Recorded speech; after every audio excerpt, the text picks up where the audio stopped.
유마경 지난번담 하겠습니다.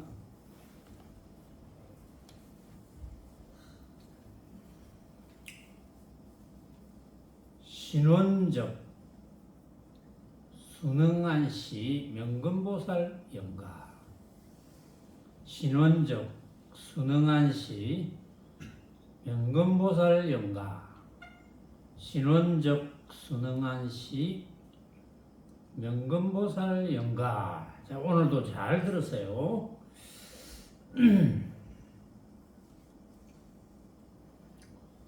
자, 지난번 시간까지는 유마거사의 개송을 다 마쳤습니다. 자, 오늘부터는 입부리법문품에 들어갑니다.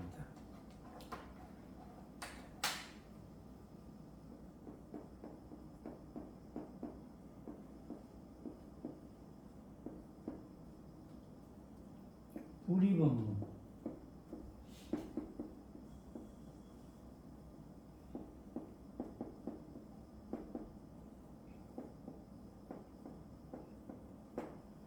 둘 아닌 법문을 다룬 품이다.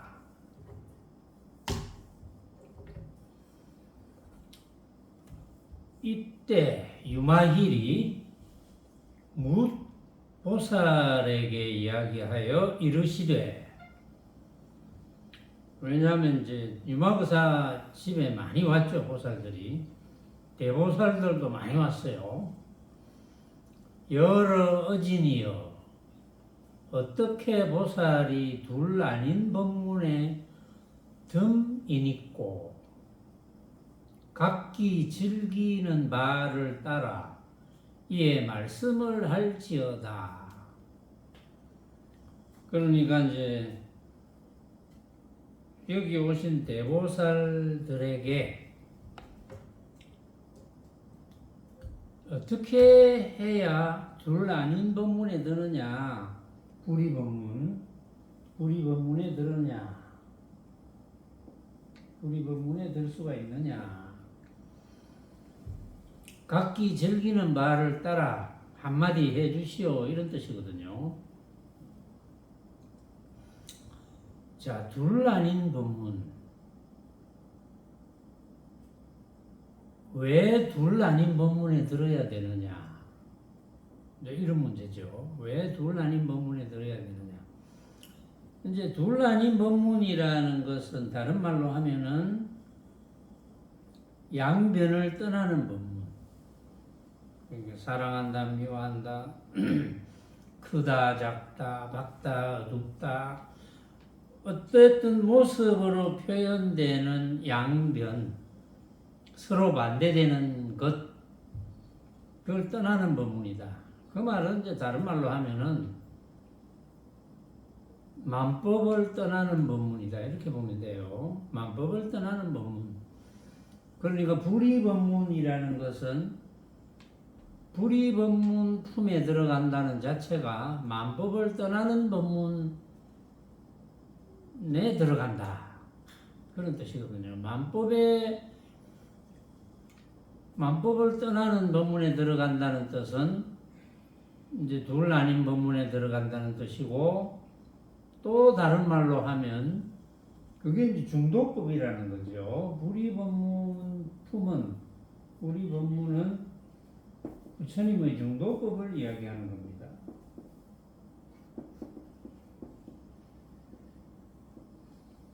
부처님의 중도법이라야 해탈이 되는 거죠. 부처님의 중도법에 의거하지 않으면 그럼 해탈이 될 수가 없어요. 근데 여기에 이제 등장하시는 32보살이 계십니다. 대보살 32보살님들은 다 뭐 해탈이 된 상태고, 그리고 이제 열반에 들고 싶으면 언제든지 열반에 들 수 있는 상태, 그런 상태라고 봐야죠. 또 그런 상태가 이미 되었으니까 이제 이런 보살들이 어떠한 경험을 해서 그렇게 됐는지 뭐 그거는 잘 모릅니다. 그러나 이 보살들이 한마디 한마디 하시는 걸 좀 들어보면 이제 알겠죠. 근데 이제 흔히들 전에도 제가 여러분들에게 한번 소개를 했어요. 한두 번 했는지 모르겠는데 부처님의 중도본문을 깨닫는다. 뭘 깨닫느냐? 그 깨달음을 어떻게 증명하느냐? 스스로 증명하느냐? 남이 증명해 줘야 되느냐? 뭐 그런 문제가 있거든요. 그래서 거기에 대해서 초기 경전에는 부처님께서 6가지 금정경이라 그래가지고 경 이름이 6가지 금정경이에요.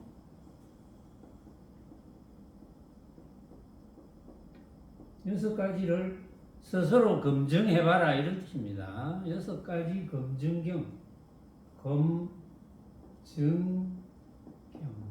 6가지를 검증하는 경전. 초기 경전에 6가지 검증경에 나와 있거든요. 전에도 한번 소개했는데 이걸 다시 한번 소개를 해봅시다. 왜냐하면은 여기에 지금 불의법문을 이제 대보살들이 한 분 한 분 나와가지고 자기 살림살이를 내비치는데 이런 분들은 다 부처님이 말씀하신 6가지 검증경에 어긋남이 없는 분들이거든요. 그러니까 6가지 검증경을 다시 한번 살펴보고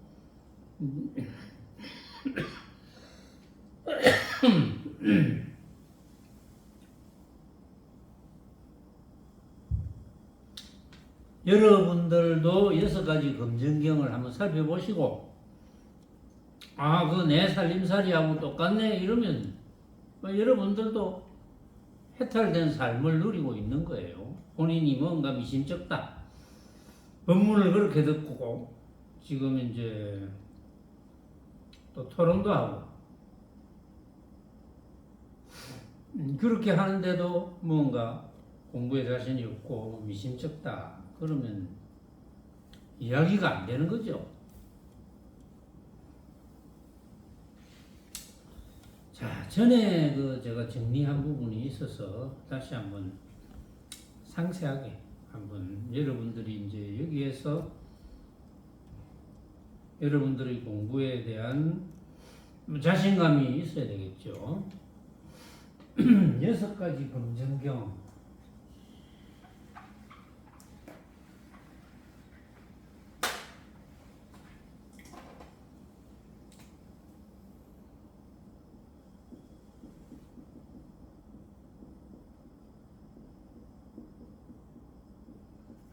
여러분들이 니카야를 읽는 분 중에는 이 부분을 보신 분도 있을 것 같아요.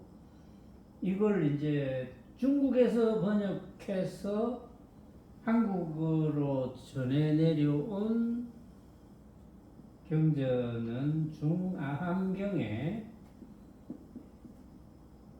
한문으로는 설지경이라고 되어 있습니다.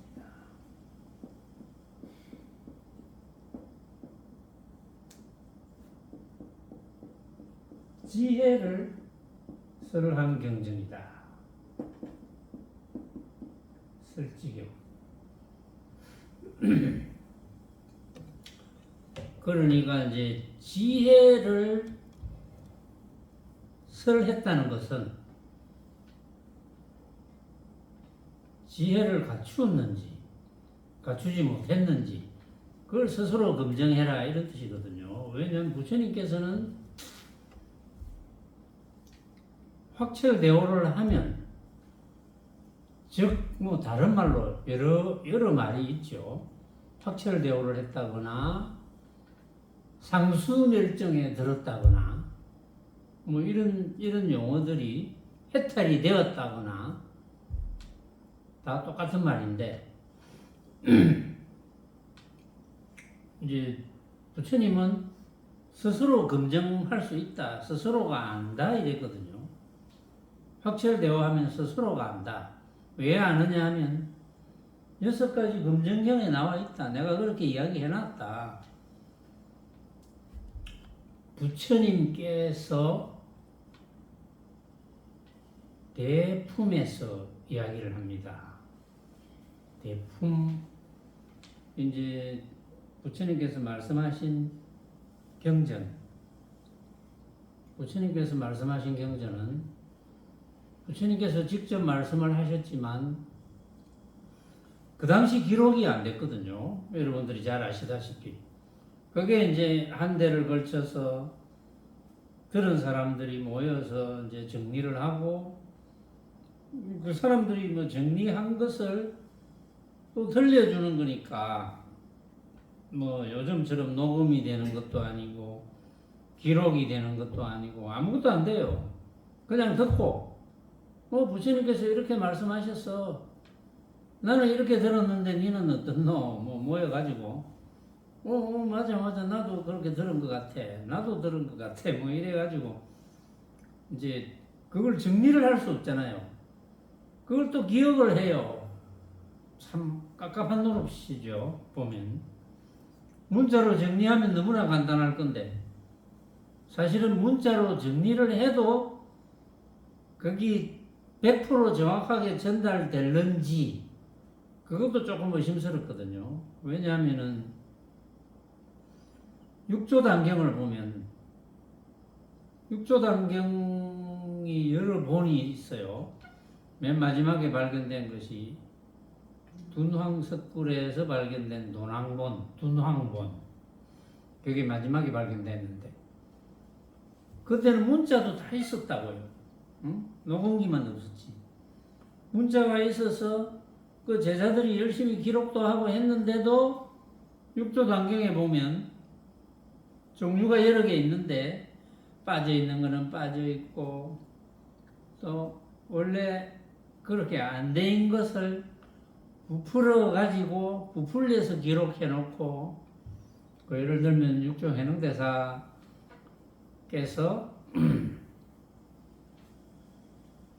오종 홍인대사의 이제 그 인정을 받고 홍인대사가 볼 때는 더 이상 가르칠 게 없다. 됐다. 부처님의 그 신표를 전해줄게. 내가 부처님의 의발을 전해줍니다. 왜냐하면 그 당시 홍인대사 밑에서 배우는 제자들은 그런 제자가 없거든요. 그것도 이 제자가 글자도 몰라요. 글자도 모르는 제자가 나타나가지고 그것도 산골 촌놈이거든요. 자기 아버지는 물론 이제 공무원을 했는데 그 당시 이제 무슨 고약한 일에 연루가 돼가지고 시골 마을까지 좌천이 되고 거기서 이제 아버지가 돌아가셨어요. 그 이제 홀어머니만 모시고 이제 살았거든요. 그러면 신부는 양반 신분이란 말이야, 사실은. 그런데 이제 완전히 첩첩산골에서 어머니만 모시고 사는데 생계라고는 산에서 나무 해가지고 시장에 가서 팔아서 그걸로 이제 먹고 사는 거예요.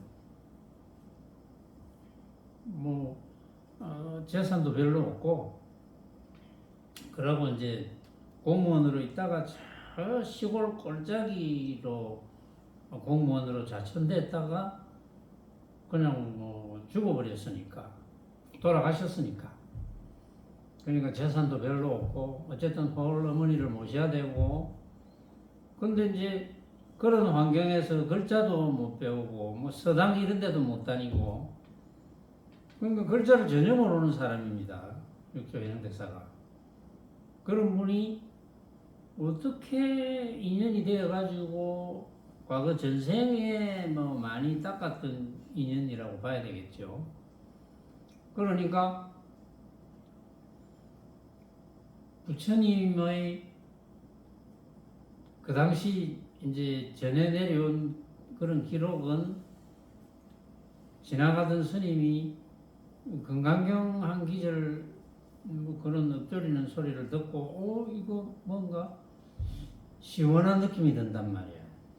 글자는 모르니까 말만 듣고 야 이거 괜찮은 말인데 이런 이야기를 어디서 들을 수 있어요? 그래가지고 어디 가면 이제 홍인대사라고 있다. 거기에 많이 배우러 와 있다. 그러니까 과거에 하던 버릇이 바로 나타난 거죠. 만사를 다 제치고 가야 되겠구나. 그래서 모친을 이제 먹고 살게 만들어야 되니까 막 거의 잠도 줄여가면서 나무를 엄청 이제 많이 해다가 광에 쌓아놓고 또 부지런히 시장에 가가지고 나무 팔아서 또 돈도 좀 모아놓고 그래서 어머니의 허락을 이제 얻어야 되잖아요. 모친도 뭐 그런 인연이 되시니까 됐다. 그만하면 네 공부하러 가라. 이렇게 되겠죠. 그래가지고 이제 홍인대사를 만났는데 글자를 전혀 모르는 사람이 말귀는 알아들으니까 그런데 문제는 법문을 안 들었다고요. 이분이 육조해령대사가 오종 홍인대사를 만나서도 법문을 안 들었습니다. 7달 동안 방아만 찍었어요. 니는 방아만 찍어라. 그때 이제 홍인대사가 좀 알아봤는지 모르죠. 그것을. 왜냐하면 어떻게 왔노 이러니까 저 부처가 되려고 왔습니다. 당장 첫 말이 그래요. 부처가 되고 싶어서 왔다.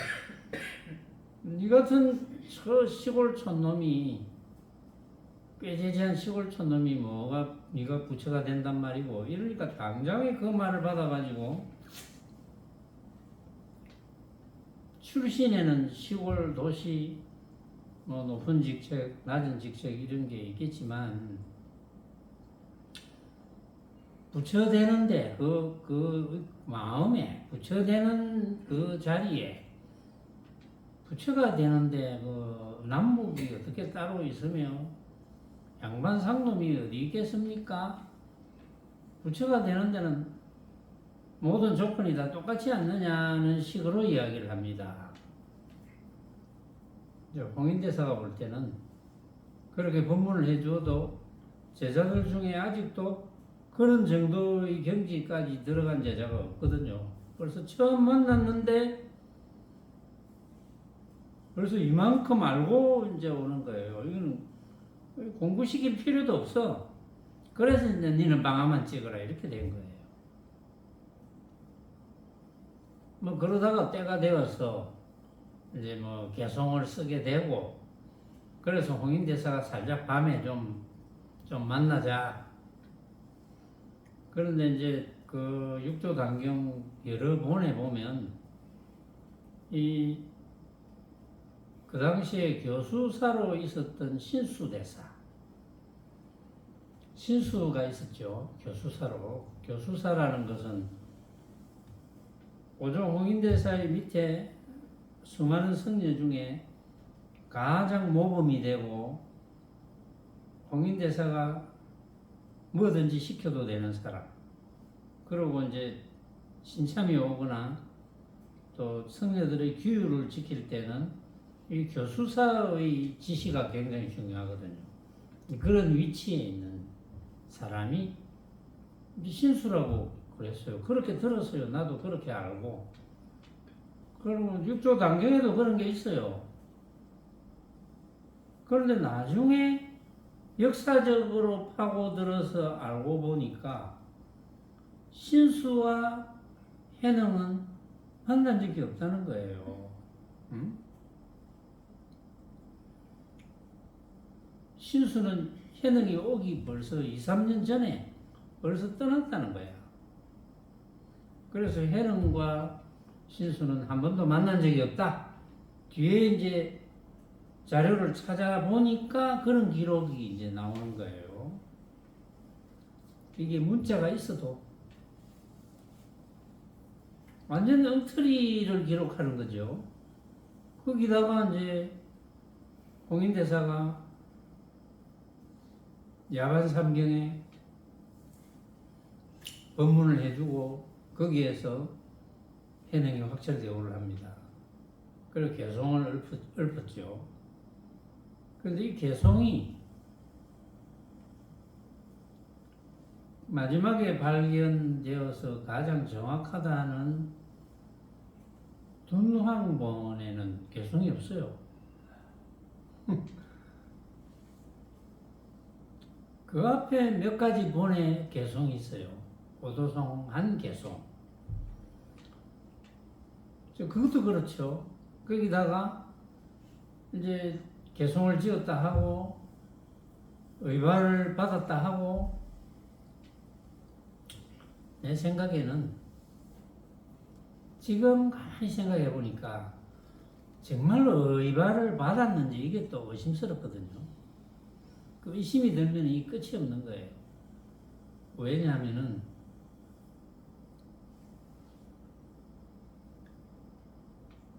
이제 6가지 금전경을 이제 곧 소개하겠지만 지금 이제 우리 불교사에 누가 누구의 법을 받아서 그러니까 부처님의 법을 가섭존자가 받고 가섭이 받고 가섭의 법을 아난이 받고 아난의 법을 또 누가 받고 뭐 이렇게 해서 이제 28대까지 올라와서 달마 대사가 받고 달마 대사가 중국에 와서 초조가 되고 또 2조 해가 성찬 도신 그 다음에 이제 5조 홍인대사 6조 해능대사 뭐 이렇게 됐다 하고 그 이후로 6조 해능대사의 법을 뭐 청원행사와 뭐 이렇게 받았다. 그 뒤에 또 누구의 법을 받고 이런 계보를 만들어 놨어요. 이런 계보가 수많은 조작이 있었다. 이게 뒤에 또 기록에 의해서 밝혀지기 시작합니다. 또 중국만 해도 달마대사의 법을 해가가 받았다는 그런 이제 전설이 있죠. 그래서 뭐 팔을 잘랐다는 둥 해가가 그 눈속에서 팔을 잘랐다 이런 이야기가 기록이 많이 되어 있어요. 그래서 나도 이전에는 10몇 년 전에는 그런 이야기를 했어요. 소개하고. 근데 알고 보니까 해가가 그렇게 팔을 잘란 게 아니고 해가가 산적을 만나가지고 팔이 잘렸다. 그게 팩트다. 그게 진짜다. 이제 그런 이야기를 들으니까 달마와 해가와 과연 어떤 관계가 있을까? 그 다음에 해가와 성찬은 만난 적이 있을까? 성찬과 도신은 만난 적이 있나? 도신과 홍인이 또 만난 적이 있을까? 이런 의심이 들죠. 왜냐하면 그분들의 기록이 없어요. 이상하지 않습니까? 문자가 있는데도 그분들이 만나서 어떻게 뭐 같이 밥을 함께 먹고 법거량을 했다. 안 그러면 법문을 들었다. 이런 기록들이 없어요. 찾지를 못했어요. 이제 어쨌든 뭐 6조 당경의 기록에는 해능대사가 이제 홍인대사의 인가를 받고 부처님의 의발을 가지고 이제 멀리 갑니다. 그때는 중국이 나라가 어지러웠거든요. 중국 황제들이 그 밀란이 일어나가지고 황제들이 쫓기고 이럴 때거든요. 그러니까 잘못하면 이제 의발을 가지고 갔다 이러면 그 당시의 공부로서는 의발을 뺏기 위해서 현흥을 죽일 수도 있다. 이제 이런 생각을 홍인대사도 이제 하는 거죠. 그래가 밤에 살짝 보냅니다. 살짝 보냈어. 근데 그게 이제 몇 시간 있다가 소문이 나가지고 막 잡으러 가잖아요. 혹시 의발을 가지고 도망간 거 아닌가 이런 생각도 하겠죠. 의발을 훔쳐가지고 도망간 거 아닌가 이렇게 생각하는 사람도 있을 거예요. 그래가지고 이제 그 사품 장군인가 오품 장군인가 제일 빨리 가가지고 현흥을 만났는데 육조단경도 여러 종류가 있는데 육조단경에 어떤 단경에는 현흥이 의발을 바위 위에 올려놓습니다. 그래 가져가라 필요하면 난 필요 없다. 그러니까 어떤 단경에는 이 덩치 좋은 장군 출신이 뭐 가벼운 의발이잖아요. 걸어다고 옷까지. 그걸 뭐 들려고 하는데 꼼짝도 안 했다. 뭐 이런 이야기가 육조단경에 있고. 또 이제 홍인 대사가 이제 배웅했다 하고 하는 기절이 있고, 이제 그 두남군에서 발견된 그 본에는 또 그런 게 없어요. 그런 게 없고, 그걸 가져가라 하고 바위 위에 올려놨는데, 장군 출신이 그걸 들은 게 아니고, 이제 현흥에게 이렇게 이야기했죠. 저는 그 의발을 탐내서 온 게 아닙니다. 제가 한 말씀 들으려고 왔습니다. 이렇게 해서 거기서 뭐 얻은 바가 있었다 이렇게 나오잖아요.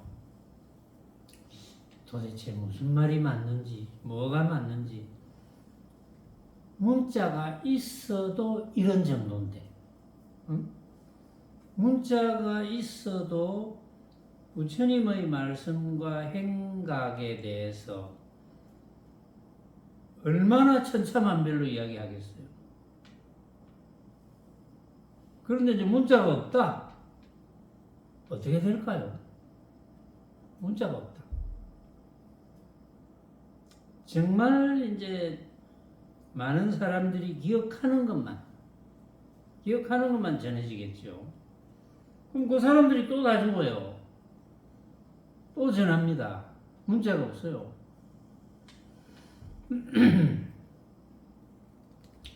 그래서 이제 어느 정도까지를 믿어야 되느냐 이런 문제가 있고 그 뒤에 수많은 경전이 나왔지만 그 경전도 결국은 부처님의 중도본문이 있어야 옳은 경전이다. 중도본문이 없으면 옳은 경전이 아니다. 이렇게 결론을 내렸거든요.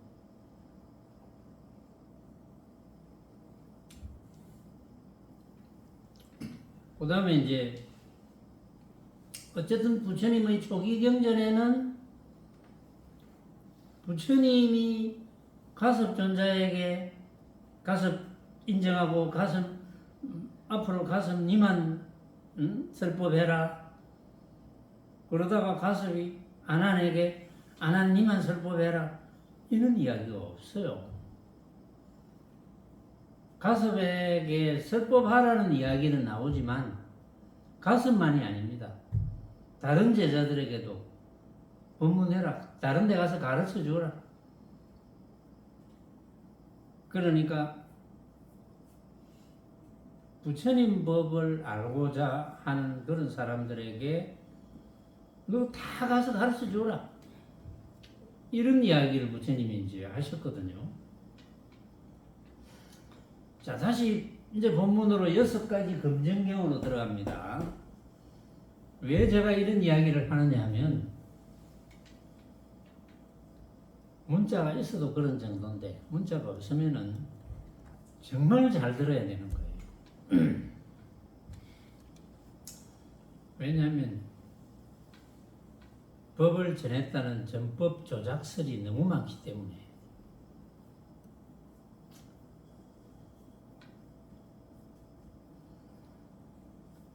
부처님께서 대품에서 사리불과 목건전이 열반에 들었다는 이야기를 듣습니다. 대품에서 나오는 이야기예요. 부처님이 사리불과 목건년이 열반에 들었다 이런 이야기를 듣습니다. 충분히 부처님께서는 사리불과 목건년이 열반에 들 수 있는 자격이 있지. 그걸 다 아는 거예요. 그러고 나서 제자들에게 이제 이야기합니다. 자, 이제는 그대들은 지금이든 또 내가 죽고 난 뒤든 열반에 든 뒤든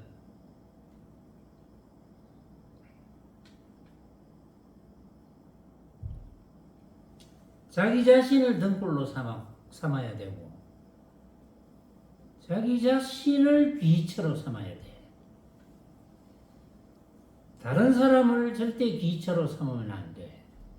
이런 이야기를 합니다. 왜 이런 이야기를 할까요? 왜 다른 사람을 귀처로 삼으면 안 될까요? 귀처로 삼는다는 것은 뭡니까?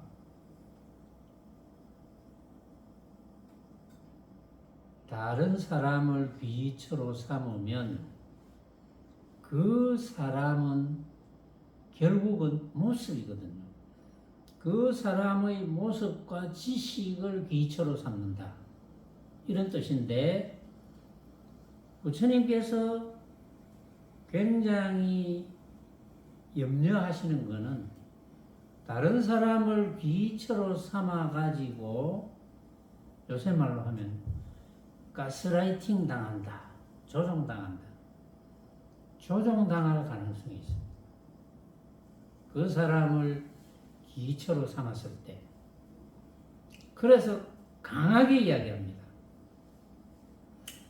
오로지 자기 자신을 등불로 삼고 오로지 자기 자신을 기초로 삼아야지 다른 사람을 기초로 삼으면 안 돼.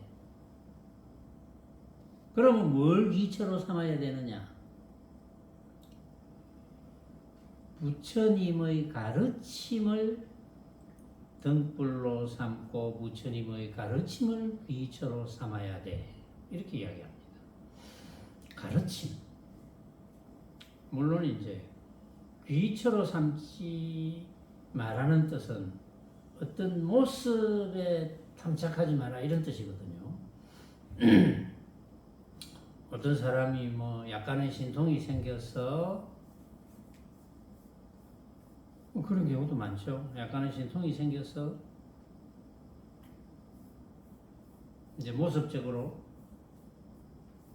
특별한 모습을 만든다든지 특별한 모습을 보여준다든지 남이 안 하는 모습을 보여준다든지 갑자기 뭐 공중부양을 슬쩍 한다든지 예를 들어서 이제 그런 것도 요즘은 조작이 가능하잖아요. 낚싯줄을 이용해가지고 사진 찍으면 되거든요. 얼마든지 조작이 가능하거든. 그런 거를 염려하시는 거예요. 오로지 부처님의 가르침, 법, 불법, 즉 이념법과 중도법, 특히 중도법입니다. 중도법을 등불로 삼고 중도법을 귀처로 삼아야 된다. 그 뜻은 이게 이제 사념체에도 나오는데 몸, 감정, 신, 수, 심법, 심, 수, 심, 법, 이 사념체거든요. 이 네 가지를 관찰하고 알아차려서 이 네 가지를 관찰하고 알아차려서 뭘 하게 하겠습니까? 네 가지를 관찰하고 알아차려서 세간에 대한 애착을 없애라는 뜻이니라. 즉 해탈이 돼야 된다 이 말이거든요. 몸이라는 건 내 몸 가짜야. 몸 각자 생각으로 만든 가짜야. 감정, 괴롭, 기쁘다, 즐겁다, 뭐 괴로운 것도 아니고 즐거운 것도 아니고 그런 감정을 각자가 생각으로 만든 것이지. 그 다음에 마음, 생각들, 여러 가지 생각들, 탐진치, 탐내는 생각, 어리석은 생각, 성내는 생각, 그거 각자가 생각으로 만든 가짜야. 또 마음법 그거 다 각자가 생각으로 만든 가짜 아니냐. 그래서 각자가 생각으로 만든 가짜라고 한다면, 헛개비라고 한다면 애착이 일어날 리가 없습니다. 각자가 생각으로 만든 헛개비인데 애착이 일어난다면 그건 미친 사람이죠. 그렇잖아요. 헛개비에 애착이 일어난다는 것은 비유하면 너무 배가 고파가지고 그림으로 된 음식을 나는 저걸 꼭 먹어야 되겠다고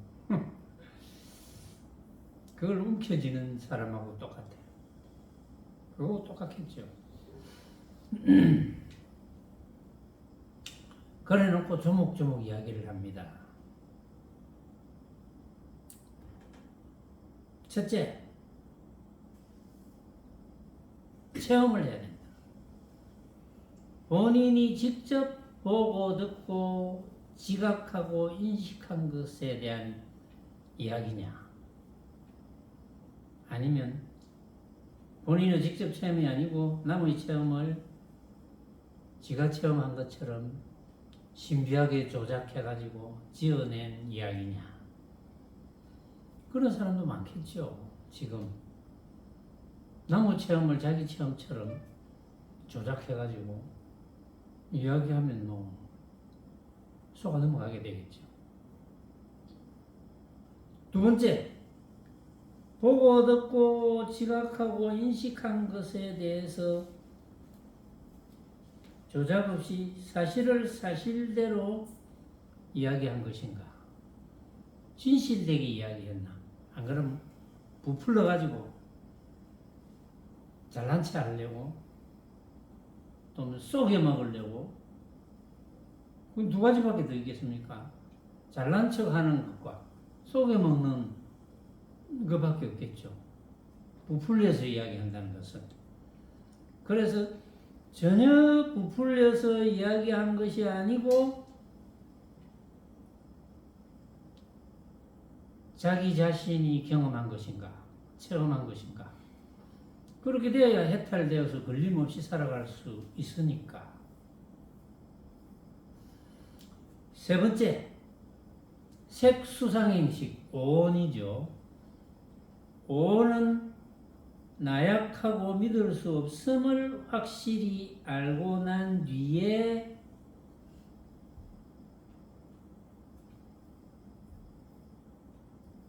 즉 온 개공인 줄 알았느냐. 그걸 확실히 알아야지 번뇌가 남김없이 사라져서 해탈될 거 아니에요. 온 개공, 그러니까 반야신경에도 제일 처음에 나오죠. 다섯 쌓임이 모두 빈 것을 알고 일체 괴로움과 재앙을 벗어났다. 관자재 보살이. 거기서 반야신경은 다 끝났거든요. 그리고 오온이잖아요. 일체 고액을 벗어났다. 해탈됐다 이 말이거든. 그러니까 여기서 오온이 나약하고 믿을 수 없음을 확실히 알았느냐. 확실히 모르면 해탈이 안 되니까.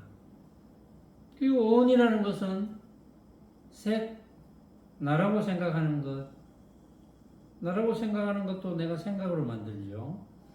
그 다음에 내가 보고 듣고 느끼는 대상, 수상행식. 이것도 마음법, 벌어지는 온갖 것. 이것들도 각자가 생각으로 만든 허망한 헛개비 같은 것인 줄 알면 되거든요. 신 줄 알면 집착을 안 할 거니까. 집착을 안 할 거니까 당연히 해탈되죠. 나뿐만 아니고 내가 보고 듣고 느끼는 온갖 대상, 그것을 확실히 알았느냐? 자, 그 다음에 지계, 지수화풍공식계를 자기가 아닌 것으로 여겼느냐? 왜냐하면 몸뚱이를 자기라고 여기 몸뚱이 구성이 옛날에는 지수화풍의 기운으로 만들어졌다고 그러잖아요. 4대. 몸뚱이가 4대로 만들어졌어. 거기다가 이제 공과 식계까지, 공계, 이제 구멍이 있으니까. 몸뚱이가 지수화풍으로 만들어지고, 콧구멍도 있고, 뭐 눈구멍도 있고, 귓구멍도 있고, 똥구멍도 있고, 뭐 이렇게 구멍으로 이제 공계거든요, 그게. 그 다음에 의식계, 분별하는 생각이 있다. 이게 진짜가 아닌 것을 알았느냐? 진짜가 아닌 걸 알아야지 해탈이 되잖아요. 요거는 이제 그 뒤에 거하고 조금 같이 통하는 게 있어요. 그러니까 나라고 생각했던 것을 이야기하는 겁니다. 지수화풍공식계, 나라고 생각했던 것. 또 오온하고 비슷한 거예요. 이제 설명을 이렇게 했다는 거지. 그 다음에 5번째, 보는 주관, 보이는 형식, 시각 분별, 그러니까 안, 대상, 색깔, 색, 그 다음에 안식, 이제 눈이라는 기관을 통해서 모양을 볼 수 있는 능력이 있어야 되니까 그게 안식이거든요. 그게 안이비설신의가 전부 그 세 가지로 안이비설신의 대상인 색성향 미촉법, 그 다음에 안이비설신의 식, 그 18개라 하죠. 거기에 대해서 해탈되었느냐? 해탈되었다 이 말은 그게 전부 생각으로 만든 가짜인 줄 알았느냐?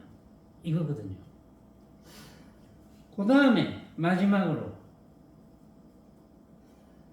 나와 내 것이라는 생각 때문에 만들어진, 나와 내 것이 진짜다라는 생각 때문에 만들어진, 이게 경전에는 번역을 진짜라는 생각 때문에 만들어진 이렇게 번역을 했어야 되는데 그걸 전부 다 빠져먹었어요. 번역하는 사람이 정도 본문을 정확하게 캐치 못한 분들이 번역을 했기 때문에, 그래서 나와 내 것이라는 생각 때문에 만들어진 이렇게 해야 되거든요. 나와 내 것이라는 것으로 만들어진 이렇게 번역하면 안 되고 나와 내 것이라는 생각 때문에 만들어진 하는데 이것도 조금 보조가 들어가야 돼요. 나와 내 것이 진짜라는 생각 때문에 만들어진 이렇게 돼야 돼요. 고집멸도를 있는 그대로 통찰하고 해탈되었느냐. 고 괴로움이 모였습니다. 집. 괴로움 왜 모입니까? 무명 때문에 모이거든요. 무명은 왜 생겼습니까? 오늘 진짜라고 착각해서 생긴 거거든요. 무명이. 그게 뭐였어? 그러면 뭐였으니까 무명 때문에 만법을 나뿐만 아니라 내가 보고 듣고 느끼는 대상이 만법을 진짜로 착각해서 무명이 만들어져서 그걸 없애야 되거든요. 그게 없애려면 가짜구나. 내가 생각으로 만든 가짜네. 이렇게 되면 되거든요.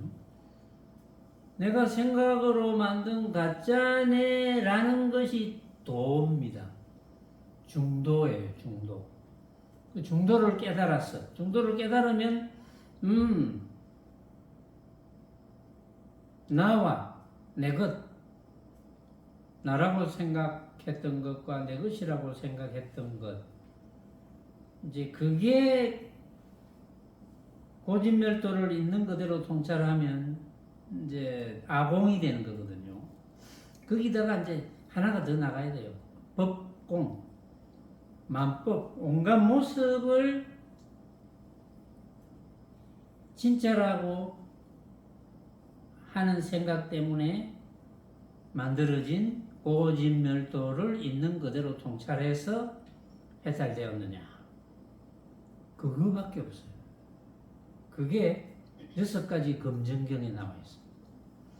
그거는 여러분들이 다 알만하죠. 다 그동안 열심히 본문을 들었죠. 거기에 대해서 여러분들이 자신이 있으면 끝나는 거예요. 의지할 게 뭐 있습니까? 그게 자신이 있으면 끝인데. 의지할 게 없죠. 근데 여러분들은 무엇에 자신이 없습니까? 그건 뭐 각자의 공부니까 알아서 하고. 자, 이렇게 6가지 검증경에 의해서 여러분들이 확철대오를 하면 그걸로 끝인 거예요. 자, 그게 그렇게 하면 여기 나오시는 대보살님들처럼 32보살이거든요. 이 마지막에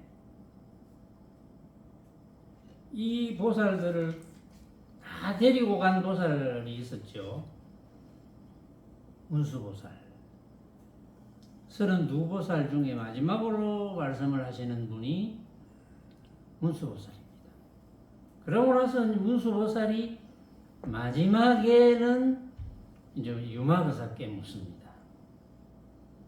그렇게 시작이 됩니다. 오늘은 불이법문 품에서 불이법문을 제대로 들으려면 또 이런 어떤 서두가 있어야 되겠다라는 생각을 했기 때문에 제가 다시 문득 6가지 검증경이 생각났어요. 6가지 검증경을 가지고 여러분들이 공부를 다시 점검하고 그 다음에 이제 여기 등장하시는 대보살님들의 살림살이를 하나하나 다루어서 여러분들 것으로 가져가면 부처님의 법에 대해서 의심이 없겠다. 그 누구에게도 의지하지 않을 수 있겠다라는 생각이 들어서 제가 서두에 6가지 검증경을 다시 소개를 해드린 겁니다. 그거 하고 나니까 시간이 다 됐어요. 자, 불이법문품을 본격적으로 다음 시간에 하겠습니다.